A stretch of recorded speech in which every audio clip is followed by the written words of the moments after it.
সুন্দর পার্টির জন্য। লোক ঠিকই বলে নিজের দেশ নিজের হয় আর নিজের বন্ধুরা নিজের হয়। ঠিক। আর নিজের গার্লফ্রেন্ড নিজেরই হয়। I love you so much. I love you too. আচ্ছা প্রীতি, মানতে হবে আজকাল এমন রোমান্স কিন্তু দেখাই যায় না। গাইস, আমি কিছু ড্রিঙ্ক নিয়ে আসছি। ওকে। Hey, can I get you a drink? I mean, কি খাবেন আপনি? কেন? তুমি ওয়েটার?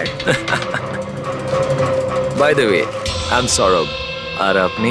দেখো, যদি তুমি এই পৃথিবীর একটাই ছেলে হতে তবুও আমি তোমাকে ইন্টারেস্ট দেখাতাম না। তাই এই নামটাম জিজ্ঞেস করে টাইম ওয়েস্ট করো না। হ্যালো হ্যালো,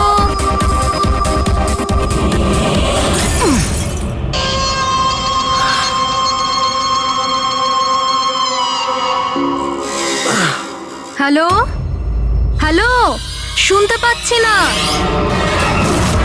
জোরে বল। আরে কিচ্ছু শুনতে পাচ্ছি না।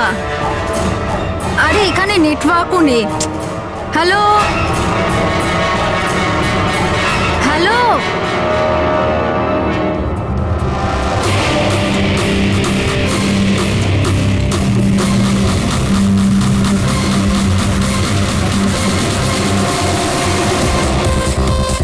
Can you hear me? Tanisha, network কি করে চলে গেল?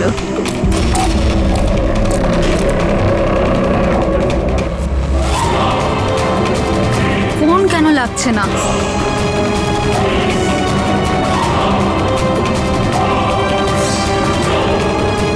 হ্যালো আয়েশা, আয়েশা তুই আমার কথা শুনতে পাচ্ছিস?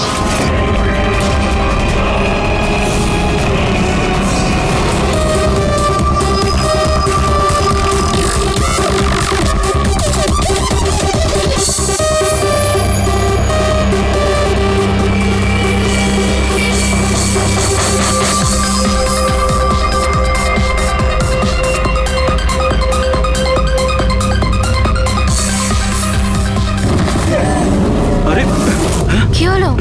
কি? আয়েশা!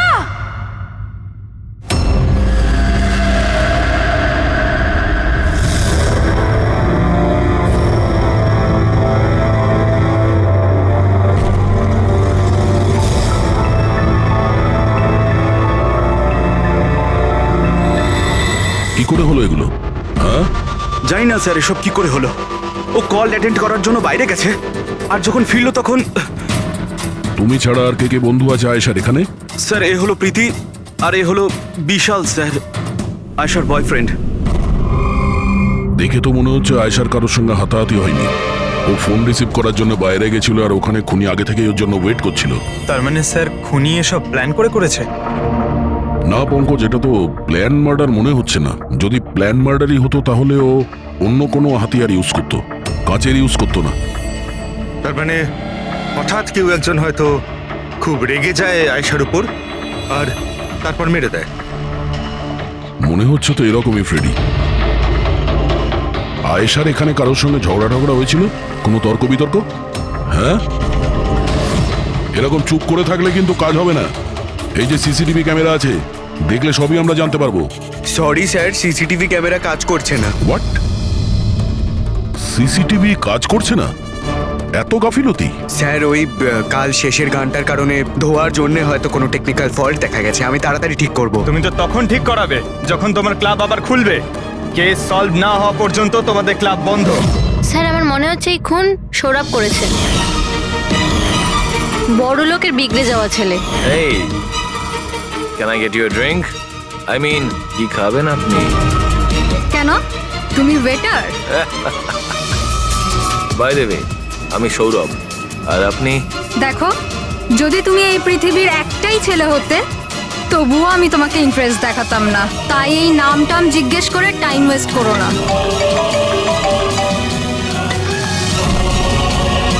যখন আয়েশাকে উত্তর দেয়নি তখন ও রেগে পিছন পিছন বাইরে গেল। সৌরভ কোথায়? স্যার ও তো নেই। তোমাকে বলেছিলাম না আমি, কেউ এই ক্লাব থেকে বাইরে যাবে না। স্যার যেতে দিইনি আমি। হয়তো ও অপরাধ করার পরেই পালিয়ে গেছে, আয়েশার ভেতরে আসার আগেই। এই আয়েশা আর সৌরভ বাইরে কোন দিকে গেছিল? স্যার ওইদিকে।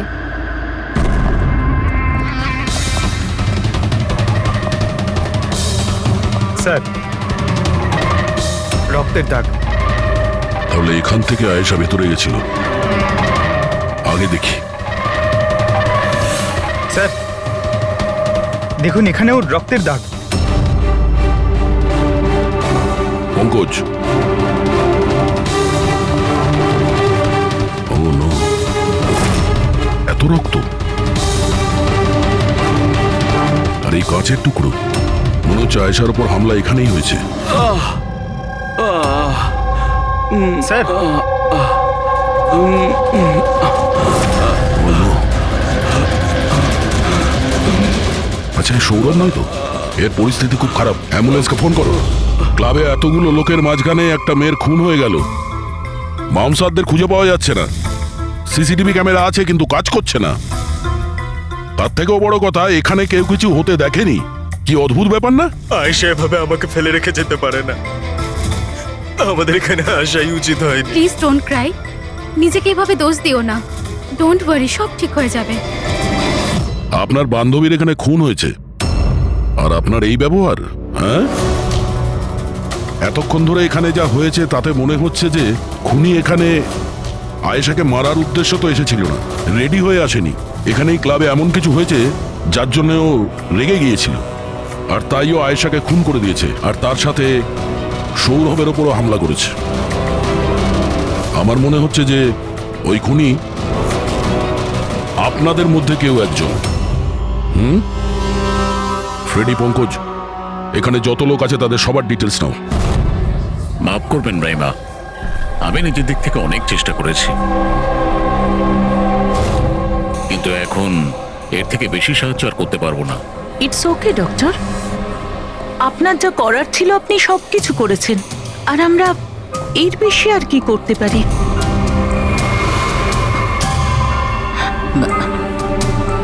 What happen doctor? আপনি ঠিক আছেন তো? হ্যাঁ, আমি ঠিক আছি। আমার একটা অস্বস্তি হচ্ছে। Excuse me. কোথায় যাচ্ছেন আপনি? আমি ওয়াশরুম থেকে আসছি। তানিশা, আয়েশার মৃত্যুর আগে তোমার সাথে ওর ফোনে কথা হয়েছিল, তাই না? আচ্ছা, ওই ফোন কলের ব্যাপারে আমাদের কিছু ডিটেলে বলতে পারবে? স্যার, ডিস্কোতে খুব জোরে মিউজিক বাজছিল বলে আমি বেশি কিছু শুনতে পাইনি। হ্যাঁ, কিন্তু আমি ওকে এটা বলতে শুনেছিলাম, কি হয়েছে বলো না, কি হয়েছে? তোমার কি খুব কষ্ট হচ্ছে? ডাক্তারের কাছে নিয়ে যাব? এটা তুমি কি করছো? মানে আয়েশা এইসব কথা ওই খুনির সঙ্গে বলছিল? স্যার, এর থেকেও বেশি অবাক হওয়ার বিষয় এটাই যে আয়েশার খুনি ওকে বলছিল এখান থেকে পালিয়ে যেতে। আশ্চর্য ব্যাপার, খুনি আয়েশাকে পালিয়ে যেতে বলছিল, অথচ আয়েশা খুনির চিন্তা করছিল। আচ্ছা, তুমি একটা কথা বলো তো, তুমি ওই ভয়েসটা চিনতে পারবে যার সাথে আয়েশা কথা বলছিল? না স্যার। স্যার, কিন্তু খুনি যখন আয়েশার ব্যাপারে এত চিন্তা করছে তাহলে ওকে মারলই বা কেন? সেটাই তো, খুনি ভিকটিমের চিন্তা করছিল আর ভিকটিম খুনির চিন্তা করছিল।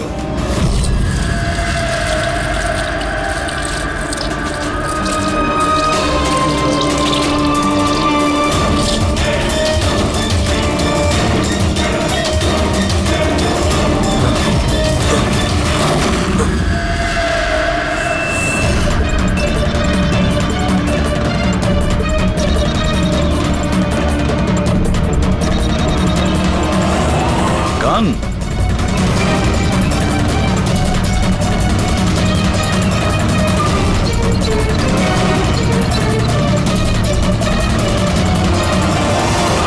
স্যার, ওর যেখানে গুলি লেগেছে সেটা ছাড়া ওর শরীরে আর কোথাও আঘাতের চিহ্ন নেই।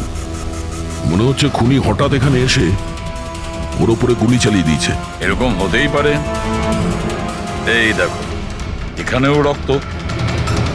একটা কথা বুঝতে পারছি না স্যার, খুনি গানটা এখানে ফেলে রেখে গেল কেন? ও তো নিজের সঙ্গে গানটাকে নিয়েও যেতে পারত। সেটাই তো আশ্চর্য ব্যাপার যে খুনি এই গানটা এখানে এই ক্রাইম স্পটে কেন রেখে গেছে?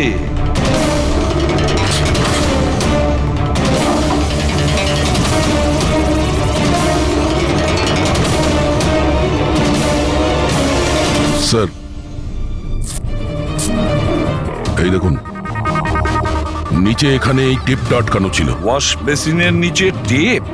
মনে হচ্ছে এখানে টেপ দিয়ে কিছু আটকে ছিল, যেটা এখন এখানে নেই।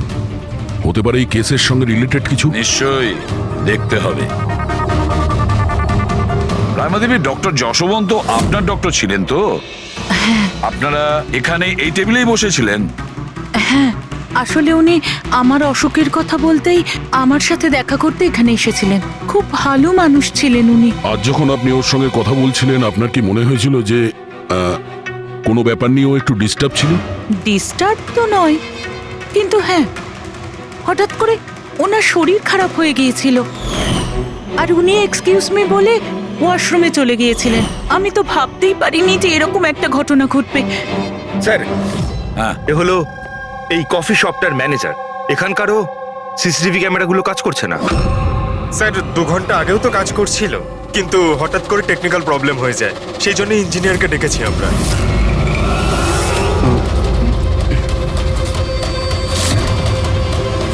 এই, একটু দাঁড়াও, এখানে এসো। হ্যালো স্যার, কেমন আছেন? আমার অবস্থা ছাড়ো, নিজেরটা বলো। তোমরা দুজনে এখানে কি করছো? এমনি ঘুরতে এসেছিলাম। কফি শপে ঘুরতে এসেছিলে?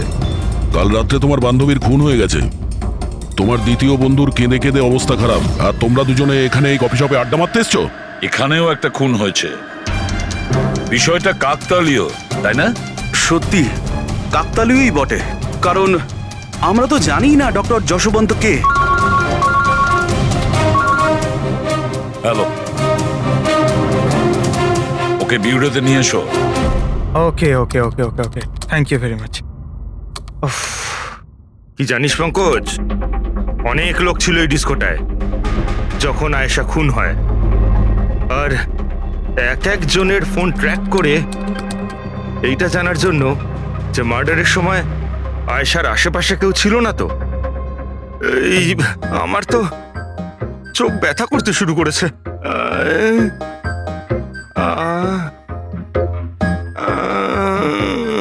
আরে স্যালাডগুলো চোখে লাগানো বন্ধ করুন ফ্রেডি স্যার।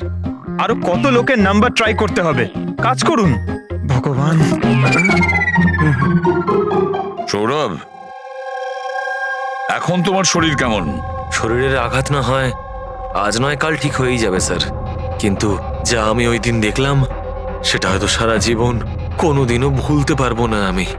না আমি ওই পাবে যেতাম, আর না আমি আয়েশার চিৎকার শুনতে পেতাম। কিন্তু আয়েশার পিছন পিছন তো তুমি গিয়েছিলে, ও তোমার সঙ্গে ভালো করে কথা বলেনি সেই জন্য। এই কথাটা সত্যি স্যার যে আমি আয়েশার পেছনে গিয়েছিলাম, কিন্তু আমি যখন ওকে ড্রিঙ্ক অফার করলাম ও বারণ করে দিল স্যার। ইনফ্যাক্ট ও আমার ইনসাল্টও করলো স্যার। তাই আমার খুব খারাপ লেগেছিল স্যার, আর তাই আমি ওর পিছু নিয়েছিলাম। ও মাই গড, কে করলো এইসব কিছু? চলো তোমাকে আমি হসপিটালে নিয়ে যাই। হেই দাঁড়াও, আরে দাঁড়াও। আর তারপরে? স্যার, আমার এখনো মনে আছে যখন আমি ওর রিস্টটা ধরেছিলাম স্যার, সেটা একেবারে নর্মাল ছিল না। ওটা নর্মাল মানুষদের রিস্ট ছিলই না। আমার খুব অদ্ভুত ফিল হয়েছিল স্যার।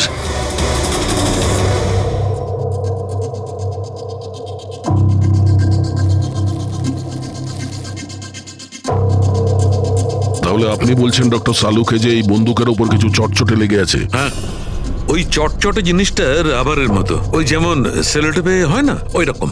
সেলোটেপ গান? ও, তাহলে খুনি আগে থেকেই ওয়াশ বেসিনের নিচে গানটাকে লুকিয়ে রেখেছিল। তাহলে এই মার্ডার একটা প্ল্যান মার্ডার ছিল।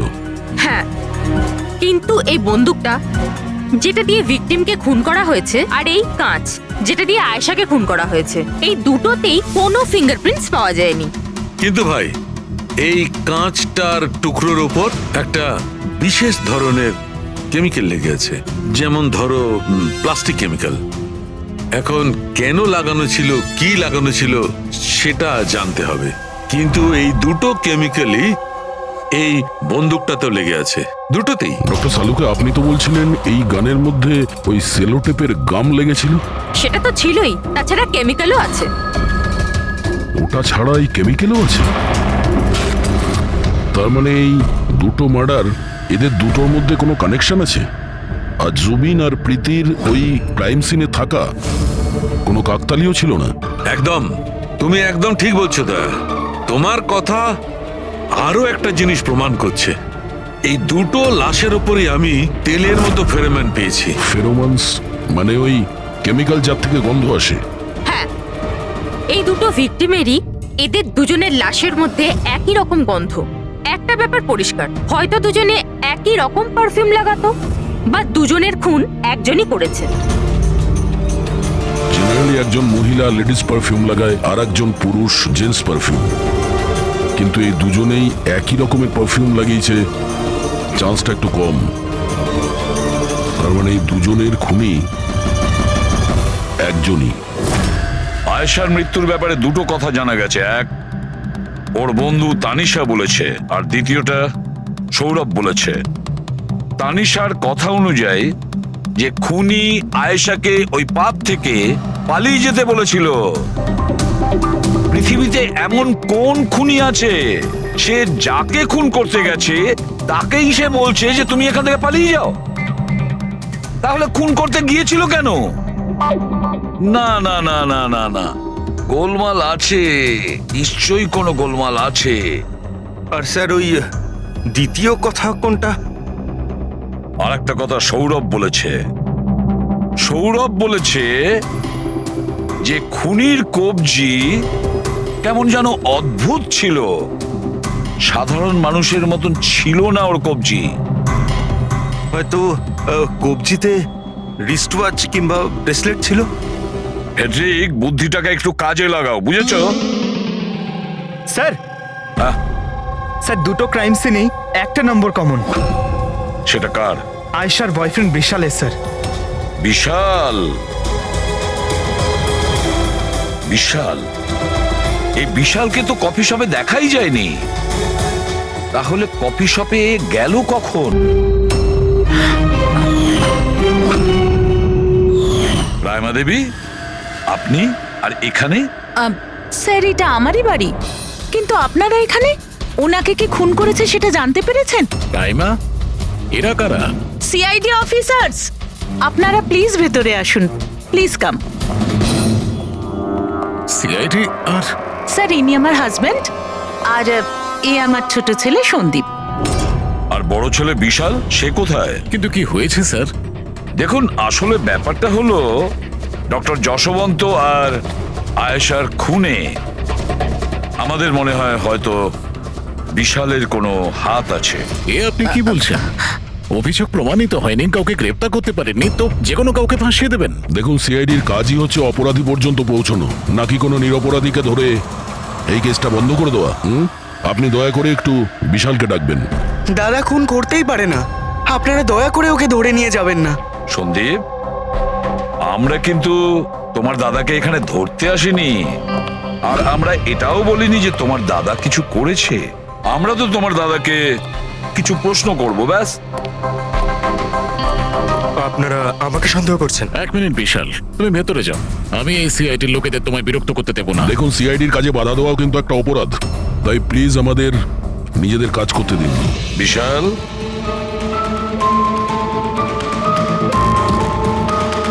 ডক্টর যশবন্ত খুন হয়েছেন ওই ক্যাফেতে, আর তুমি সেই মুহূর্তে ওই ক্যাফেতে ছিলে।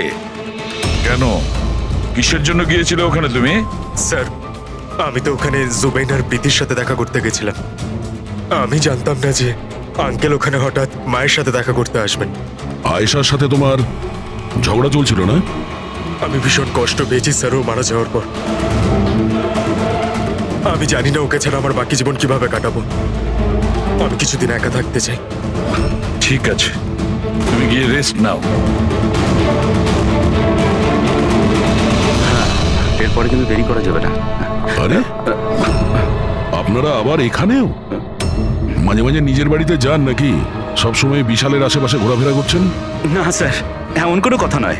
অ্যাকচুয়ালি ও খুব হতাশ হয়ে থাকে, ভাবলাম ওর সাথে থাকলে ভালো হয়। খুব গভীর বন্ধুত্ব, হ্যাঁ? জুবিন, প্রীতি, বিশাল, কড়া নজর রাখতে হবে এই তিনজনের ওপর।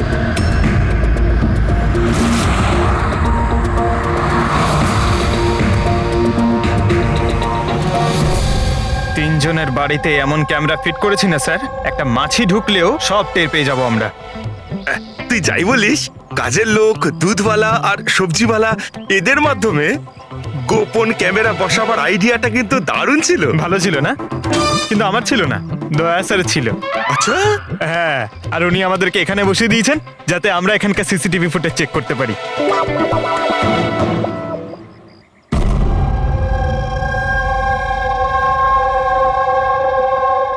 আরে বস, বস একটা বড় সূত্র হাতে এসেছে যেটা এই কেসটার সলভ করতে সাহায্য করবে। সেটা কখন বলবে?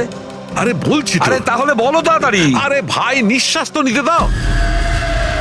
তোমার মনে আছে ওই যে ভাঙা কাঁচের টুকরোটায় আমি প্লাস্টিক কেমিক্যাল পেয়েছিলাম? হ্যাঁ ডক্টর সালুকে, কি ওই কেমিক্যালটা? ওটা হচ্ছে গ্রাফিন, যেটা নকল চামড়া, আর্টিফিশিয়াল স্কিন বানানোর কাজে লাগে। Artificial skin, aesthetic skin, aesthetic skin, aesthetic. দয়া, মনে আছে সৌরভ কি বলেছিল? যে খুনির হাতের ওপর ও অদ্ভুত কিছু দেখেছিল। Aesthetic skin, aesthetic arm. তাহলে কি এই খুন কোনো রোবটের মাধ্যমে হয়েছে? মানে খুনির ওইভাবে সাহায্য চাওয়া এটা তো নয় যে এই খুনটা আনইনটেনশনালি হয়েছে, না চাইতে? না দয়া, অনিচ্ছাকৃত খুন এভাবে হতে পারে না। আর রইল কথা রোবোটিক আর্মের। এই রোবোটিক আর্ম তো কারোর কথা মতোই চলতে পারে, তাই না? আচ্ছা সালুকে, এমন কোনো লোক আছে যে এই রোবোটিক আর্ম বলো, অস্থেটিক আর্ম বলো বা রোবোটিক আর্ম বলো, এই সব কিছুর ব্যাপারে খুব ভালো রকম দখল আছে? হ্যাঁ আছে তো, ডক্টর জাসমিন। তাহলে দেখা করা যাক ওই ডক্টরের সঙ্গে।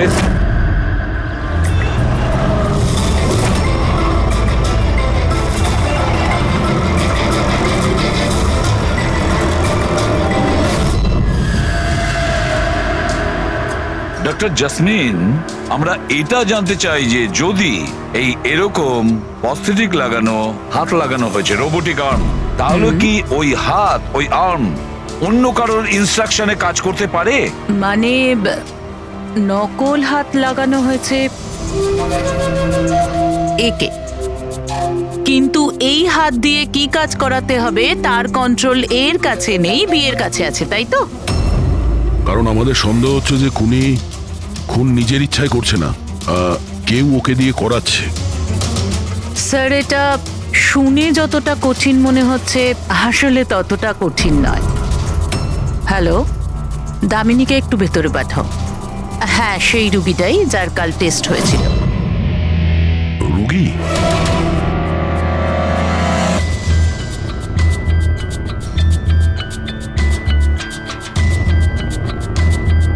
স্যার, দামিনীর ডান হাতটা ফ্যাক্টরিতে কাজ করার সময় মেশিনে কাটা পড়েছিল। হ্যাঁ স্যার, মেশিনে আমার হাত ঢুকে গিয়েছিল। তাই জন্য ওকে নকল হাত লাগিয়েছি, যার কন্ট্রোল মানুষের ব্রেনের দ্বারা হয়। একটা নকল হাত মানুষের মাথা দিয়ে কাজ করছে কি করে? স্যার, সায়েন্স খুব উন্নতি করেছে। আসলে এই ধরনের নকল হাত সায়েন্সের একটা খুব বড় আবিষ্কার। এটাতে এক ধরনের চিপ আছে, মানে সফটওয়্যার, যেটা ব্রেনের দ্বারা কন্ট্রোল করা হচ্ছে। মানে মানুষের ওঠা বসা যেমনভাবে আসল হাত পা নাড়ানো যায়, সেইভাবেই এই নকল হাত পা নাড়ানো হয়, যেটা ব্রেন কন্ট্রোল করে। গ্রেট, বিজ্ঞান সত্যি অনেকটা এগিয়ে গেছে। সত্যি রোবোটিক আর্ম।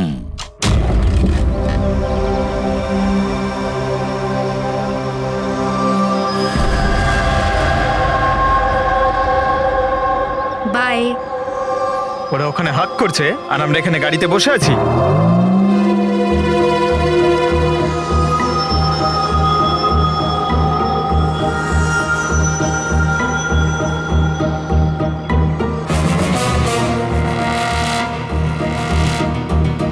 ফ্রেডি স্যার, এই বিশাল তো প্রীতির বাড়িতে যাচ্ছে।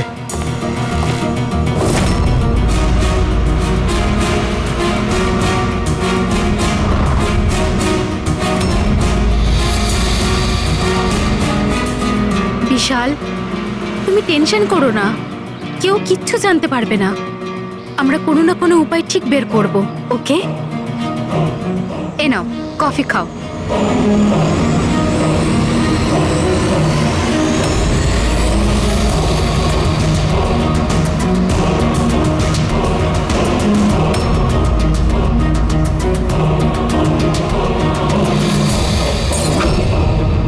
বিশাল, প্রীতি, আরে ওকে। প্রীতি পালাও।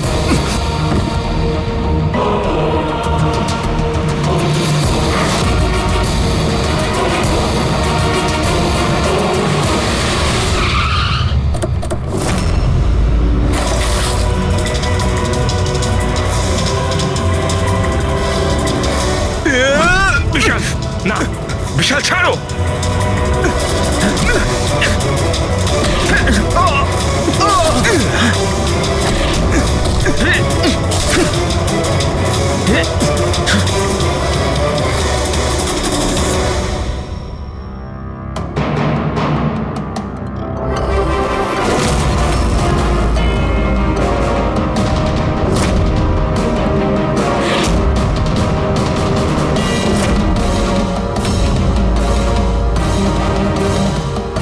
আমি স্বীকার করছি, আয়েশা আর ডক্টর আঙ্কেলকে খুন আমি করেছি স্যার।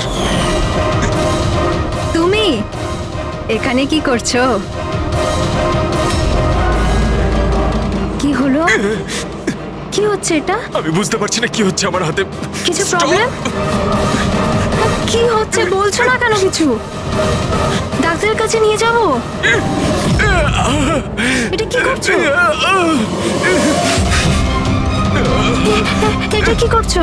আয়েশা পালাও এখান থেকে, পালাও, আমি বলছি তোমাকে পালাও।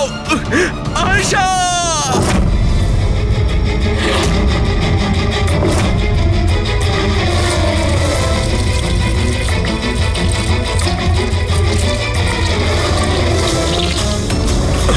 ডক্টর পালিয়ে যাও এখান থেকে। কি করছো এগুলো? আমি কি করবো স্যার, আমার নিজের হাতের উপরে কোনো কন্ট্রোল নেই। কি তোমার হাত তোমার কন্ট্রোলে থাকে না? এর মানেটা কি? জানি না, হঠাৎ করে মাঝে মাঝে কি হয়ে যায়। সেই কারণে তুমি আয়েশাকে ওখান থেকে চলে যেতে বলেছিলে? হ্যাঁ স্যার, আমি আয়েশাকে ওখান থেকে পালাতে বলেছিলাম। আয়েশা পালাও এখান থেকে, পালাও। আর আমি অনেকবার চেষ্টা করেছিলাম যাতে আমি ডক্টর আঙ্কেলের কোনো ক্ষতি না করি। ডক্টর, পালাও এখান থেকে তুমি। একটা কথা বলো, কেন গিয়েছিলে তুমি ওই ক্যাফেতে? আমি ওখানে ডক্টর আঙ্কেলের কাছে আমার হাত ঠিক করাতে গেছিলাম, আর জুবেইন, প্রীতি আমাকে সাহায্য করছিল, কারণ আমি আমার বাড়িতে বলতে পারতাম না যে আয়েশাকে আমি নিজের হাতে খুন করে দিয়েছি স্যার। আমি জানি স্যার, আমার কথায় বিশ্বাস করাটা খুবই কঠিন, কিন্তু সত্যি এটাই, খুন আমি নয়, বরং আমার হাত করেছে। ডক্টর জাসমিন, বিশাল যা যা বলছে সেটা সত্যি? আমি বলতে চাইছি যে এটা কি সম্ভব যে একটা রোবোটিক আর্ম নিজে থেকেই ডেভেলপ করে আর সেই কারণেই তার মনে হয়েছে যে খুন করা যেতে পারে? চান্সেস কম স্যার, কিন্তু হ্যাঁ, হাতের ভেতরে লাগানো এই চিপকে কেউ যদি হ্যাক করে তাহলে হতে পারে। কি প্রস্থেটিক হাতে লাগানো সফটওয়্যার হ্যাক করা যায়? হ্যাঁ দাদা, হ্যাক হতেই পারে, এটা পসিবল। যখন হ্যাকার এই নকল হাতের চিপ হ্যাক করে, তখন এই নকল হাতটা তার ব্রেন দ্বারা কন্ট্রোল হয় না যার শরীরে এটা লাগানো আছে, বরং এই নকল হাতটা কন্ট্রোল হয় হ্যাকারের ব্রেন দ্বারা। তার মানে কেউ একজন বিশালের এই রোবোটিক আর্মের সফটওয়্যারটা হ্যাক করেছিল আর তারপরে ওকে দিয়ে খুন করায়। স্যার, এর থেকে ভালো তো আমি এক হাতেই আমার সারাটা জীবন কাটিয়ে দিই। যে হাতটা অন্যদের জীবন কেড়ে নিচ্ছে, এরকম হাত আমার চাই না স্যার।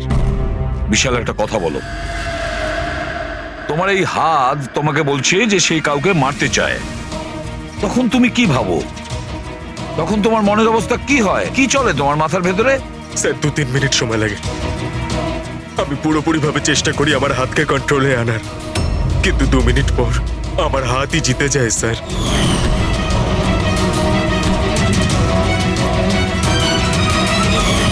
চিন্তা করো না, এবার আমরা তোমার এই রোবোটিক আর্মের ভেতরে একটা ট্রান্সমিটার ফিট করব, আর যার থেকে আমরা জানতে পারবো যে ও কাউকে মারতে চায় বা হয়তো কারোর থেকে ইনফরমেশন পাচ্ছে যে তুমি গিয়ে খুন করো, সেটাও আমরা জানতে পারবো।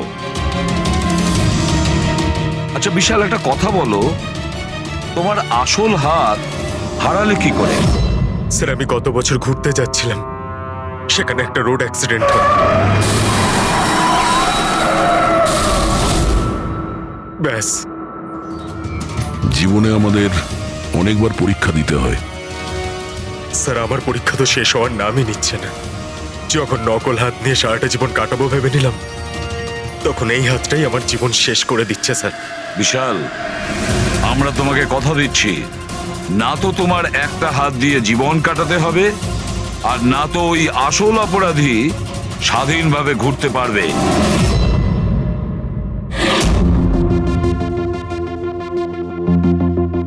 বিশাল, অপরাধী প্রথমে বিশালকে দিয়ে আয়েশাকে খুন করায়।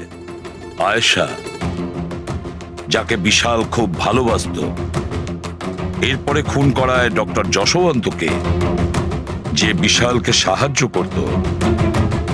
এরপরে প্রাণ নিতে চেষ্টা করে প্রীতির, যে বিশালের বন্ধু ছিল।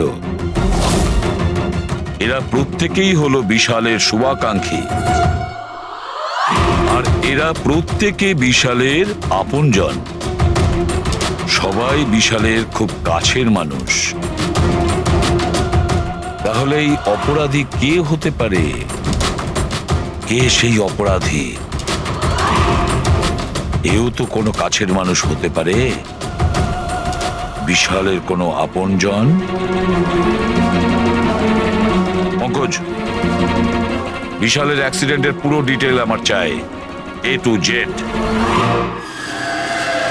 হ্যালো স্যার, আমি Jaspal. Computer expert? Yes sir. Computer hack করতে পারো? যত বড়ই কম্পিউটার হোক বা সার্ভার, এক তড়িতে হ্যাক করতে পারি। রোবোটিক আর্মের সিস্টেম হ্যাক করতে হবে, পারবে? নিশ্চয়ই স্যার, পারবো। এতে সবকিছু পেয়ে যাবে। হয়ে যাবে স্যার। আর এটার জন্য আমি ট্রেস রাউটিং এর ইউজ করব। সেটা আবার কি? হ্যাঁ স্যার, এই টেকনোলজিটার সাহায্যে বিশালের আশেপাশে প্রত্যেকটা কম্পিউটারকে আমি দেখতে পাবো। মূলত মেশিনের মধ্যে যে হোস্ট নেম আর অ্যাড্রেস থাকে, সেটাকেই হ্যাক করতে হয়। আচ্ছা। আর ট্রেস রাউটিং এর সাহায্যে আমরা শহরের যে কোনো জায়গায় বসে থাকা যে কোনো হ্যাকারকে খুব ইজিলি খুঁজে বের করতে পারবো। ফ্যান্টাস্টিক। আর যে বিশালের রোবোটিক আর্মের সিস্টেম হ্যাক করেছে, এবার আমরা ওর সিস্টেমকে হ্যাক করব।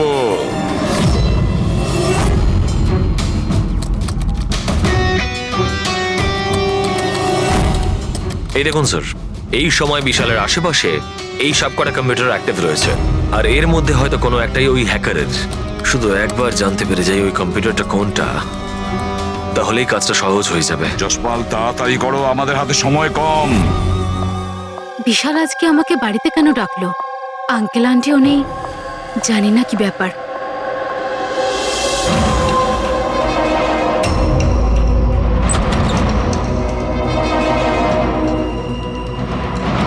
বিশাল, বিশাল। প্রীতি, তুমি জানো যে আমি তোমাকে মারার চেষ্টা করেছি, তবুও তুমি আমার কাছেই এলে। বিশাল, তুমি তোমাকে ফোন করে এখানে ডাকলে? আমি? হ্যাঁ। আমি কখন ডেকেছি? তুমি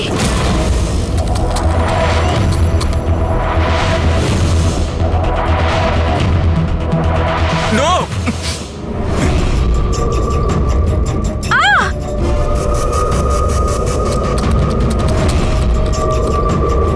পালাও প্রীতি! বিশাল, প্লিজ বিশাল, পালাও এখান থেকে! Vishal please, Vishal, Vishal please.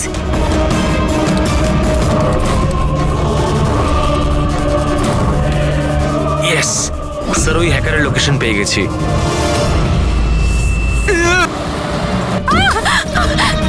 বিশাল,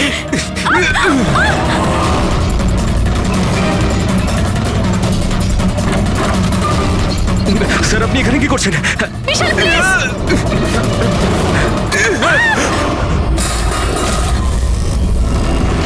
অনেক হয়েছে হ্যাকিং।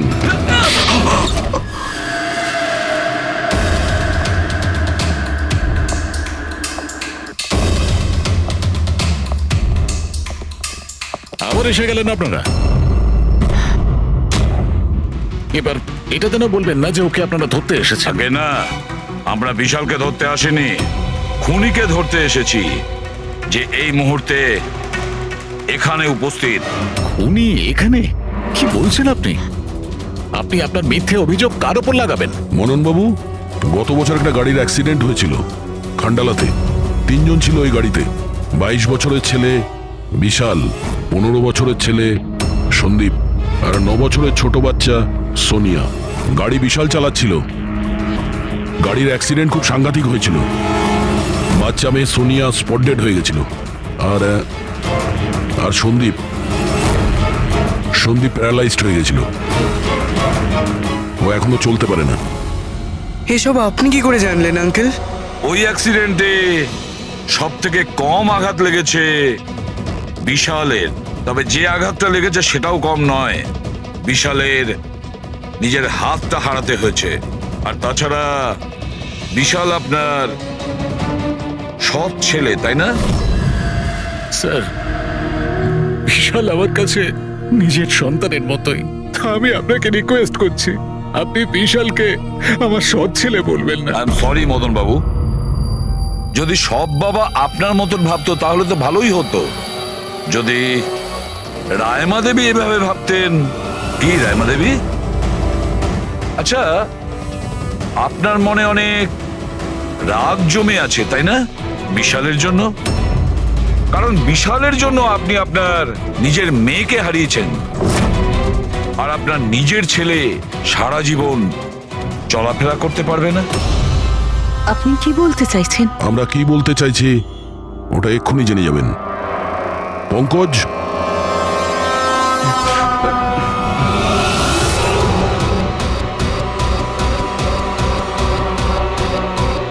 সরি আন্টি, কিন্তু আমি ওদের সবকিছু বলে দিয়েছি যে আপনার বলার জন্যই আমি এসব করেছি।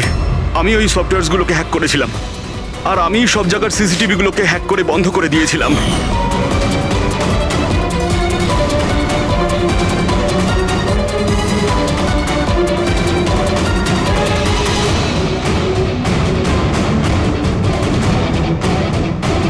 বিশালের থেকে প্রতিশোধ নেওয়ার জন্য আমি ওর গার্লফ্রেন্ডকে মেরেছিলাম। তারপরে ওই ডক্টরকে, যে বিশালকে হেল্প করত। তারপর প্রীতির উপরে আক্রমণ। এসব করার জন্য আন্টি আমাকে অনেকগুলো টাকা দিয়েছিলেন। তুমি যে এতটা নিচে নেমে যাবে আমি ভাবতেও পারিনি। ঠিক আছে, সত্যিটা যখন আপনাদের সামনে এসেই গেছে, তখন আমি আপনাদের সবাইকে এটাও বলছি যে আমি তোমাকে মারার পর ওকেও মারতে চেয়েছিলাম। কারণ যেভাবে আমার আপনজনেরা কষ্ট পেয়েছে, আমিও চেয়েছিলাম বিশাল সেই কষ্টই পাক, ততটা যন্ত্রণা ওরও হোক। ওটা অ্যাক্সিডেন্ট ছিল, একটা ভুল। ভুল? তোমার একটা ভুলের জন্য আমার সারা জীবন অন্ধকার হয়ে গেছে। তুমি রাশ ড্রাইভিং করেছিলে, আর শাস্তি কারা পেল? আমি আর আমার সন্তানেরা। মা, আমি তোমাকে শুধু নিজের মা নয়, ভগবান ভেবেছিলাম। যদি আমাকে শাস্তি দিয়েই তুমি শান্তি পেতে, তাহলে আমাকে অন্তত একবার বলতে পারতে। হাসি মুখে আমি জীবন দিয়ে দিতাম। আমি তোমার জীবনটা চাইনি, আমি তো তোমাকে বাঁচিয়ে রেখে কষ্ট দিতে চেয়েছিলাম। আর আপনারা সবাই আমাকে দোষ দিতে পারেন না, কারণ আমি যা করেছি সেটা আমার মায়ের মমতার জন্য করেছি। রায়মা দেবী, মা শব্দের অর্থ আপনি জানেন না, সেজন্যই আপনি এত বড় অপরাধ করেছেন। আরে মা তো সেই হয় যে শুধু নিজের নয়, অন্যের সন্তানকেও স্নেহ ভালোবাসা দিয়ে আগলে রাখতে পারে। বিশাল হয়তো আপনার গর্ভের সন্তান নয়, কিন্তু মা বলে তো ও ডাকতো। ও আপনাদের পরিবারেরই একটা অংশ। কোনো মাই তার ছেলের ওপর এইভাবে প্রতিশোধ নিতে পারে না। সেটাও এত ঘৃণ্য? দুটো লোকের প্রাণ নিয়েছেন? না রায়মা দেবী, আপনি বড় ভুল করেছেন, বিশাল ভুল করেছেন। আদালত আপনাকে কোনোদিন ক্ষমা করবে না, কোনোদিন ক্ষমা করবে না। কঠোরতম শাস্তি হবে আপনার।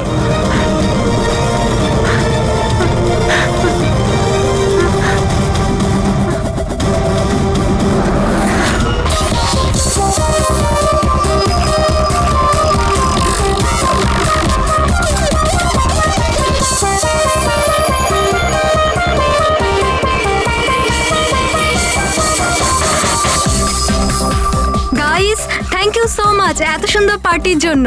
লোক ঠিকই বলে নিজের দেশ নিজের হয় আর নিজের বন্ধুরা নিজের হয়। ঠিক। আর নিজের গার্লফ্রেন্ড নিজেরই হয়। I love you so much. I love you two.